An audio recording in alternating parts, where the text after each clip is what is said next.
आज का जो हमारा विषय है वो है भारत देश के जो बहुत सारे क्रांतिकारी थे, बहुत सारे स्वतंत्रता सेनानी थे, उनमें से एक चंद्रशेखर आजाद। आप सबको बताते हुए बड़ा गर्व महसूस हो रहा है कि चंद्रशेखर आजाद का जन्म हुआ 23 जुलाई सन 1906 को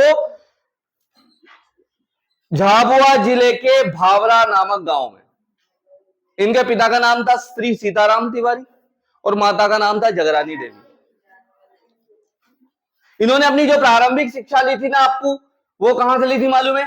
वो लोकल भावरा से ही ली थी। परंतु उच्च शिक्षा के लिए ये कहां पर गए? उच्च शिक्षा के लिए गए वाराणसी। कहां चले गए? वाराणसी चले गए। अब फिर क्या हुआ, जब वो वाराणसी गए, अपनी जब पढ़ाई कंप्लीट कर ली, तो भारत देश में एक असहयोग आंदोलन चल रहा था, नॉन कॉपरेशन मूवमेंट चल रहा था, जो कि भारत देश के राष्ट्रपिता और उस समय के बहुत बड़े लीडर महात्मा गांधी के द्वारा चलाया जा रहा था। ये उसका हिस्सा बन गए। पुलिस ने एक दिन उनको उठा लिया, कैप्चर कर लिया और ले गए मजिस्ट्रेट के पास में। मजिस्ट्रेट ने पूछा कि तुम्हारा नाम क्या है? तो इन्होंने कहा मेरा नाम आजाद है। तुम्हारे पिताजी का नाम क्या है? तो बोले मेरे पिताजी का नाम स्वतंत्रता है। कहां रहते हो? जेल खाने में रहते। क्योंकि ये क्रांतिकारी थे, इनके अंदर क्रांतिकारी विचारधारा थी, इस कारण इन्होंने अपना नाम क्या रख लिया? आजाद नाम रख लिया।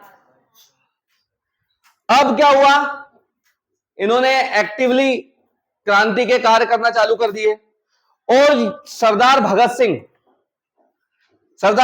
चंद्रशेखर आजाद को अपना आदर्श मानते थे और सरदार भगत सिंह और चंद्रशेखर आजाद दोनों ने मिलकर भारत देश की आजादी में अपना अमूलचूल योगदान देना चालू किया और क्रांति की एक नई लहर, एक नई मिसाल खड़ी करने का काम इन्होंने चालू कर दिया। पुलिस ने जब इनको पहली बार गिरफ्तार किया था तो इन्होंने संकल्प लिया था कि पुलिस जब तक मैं जीवित हूं तब तक तो मेरे को कभी भी पकड़ नहीं सकती। अब क्या हुआ कि जिस समय ये क्रांतिकारी आंदोलन चल रहे थे तो सबसे ज्यादा समस्या जो हमारे पास में आती थी वो आती थी पैसे की। तो काकोरी नामक एक रेलवे स्टेशन है और उस समय जो एक ट्रेन चला करती थी वो भारत देश के लोगों से जो अंग्रेज पैसा लूटते थे उन पैसों को लेकर दूसरे स्थान पर पहुंचाने का कार्य उस ट्रेन से किया जाता था। तो चंद्रशेखर आजाद, अशफाक उल्लाह खान, राम प्रसाद बिस्मिल, रोशन सिंह, ऐसे लगभग 10 क्रांतिकारी थे जिनको पता चला कि ये गाड़ी जाने वाली है, इसमें हमारा पैसा है जो अंग्रेज लूट कर ले जा रहे हैं। तो इन्होंने काकोरी नामक स्टेशन पर उस ट्रेन को रोका, उसमें से पैसे लूटे और उन पैसों को इन्होंने भारत देश की आजादी में लगाने के लिए, हथियार बनाने के लिए, पॉम्पलेट बनाने के लिए, अपनी बात पहुंचाने के लिए पैसों की जो आवश्यकता थी उसके लिए इन्होंने उस पैसे का उपयोग किया। कुछ समय बाद चंद्रशेखर आजाद इलाहाबाद के अल्फ्रेड पार्क में पहुंचे उनके दो कॉमरेड्स, दो सहयोगियों से मिलने के लिए। उसमें से एक सहयोगी ने उनकी जासूसी कर ली और अंग्रेजों को बता दिया कि भैया चंद्रशेखर आजाद इस पार्क में आने वाले हैं। जब चंद्रशेखर आजाद उस पार्क में उन दोनों से मिल रहे थे तो पुलिस ने उनको चारों तरफ से घेर लिया और अनाउंस कर दिया कि या तो सरेंडर कर दो नहीं तो हम तुम्हारे को गोली मार दें। इनका दिमाग खराब, इन्होंने ताबड़तोड़ गोलियां चलाना चालू कर दी। 3 अंग्रेज ऑफिसरों को इन्होंने मार दिया। अंत में आखिरी गोली बची हुई थी। इनको अपनी कसम याद आई कि मैंने कसम लिया था कि दुश्मन की गोलियों का सामना करेंगे और आजाद हैं और आजाद ही रहेंगे।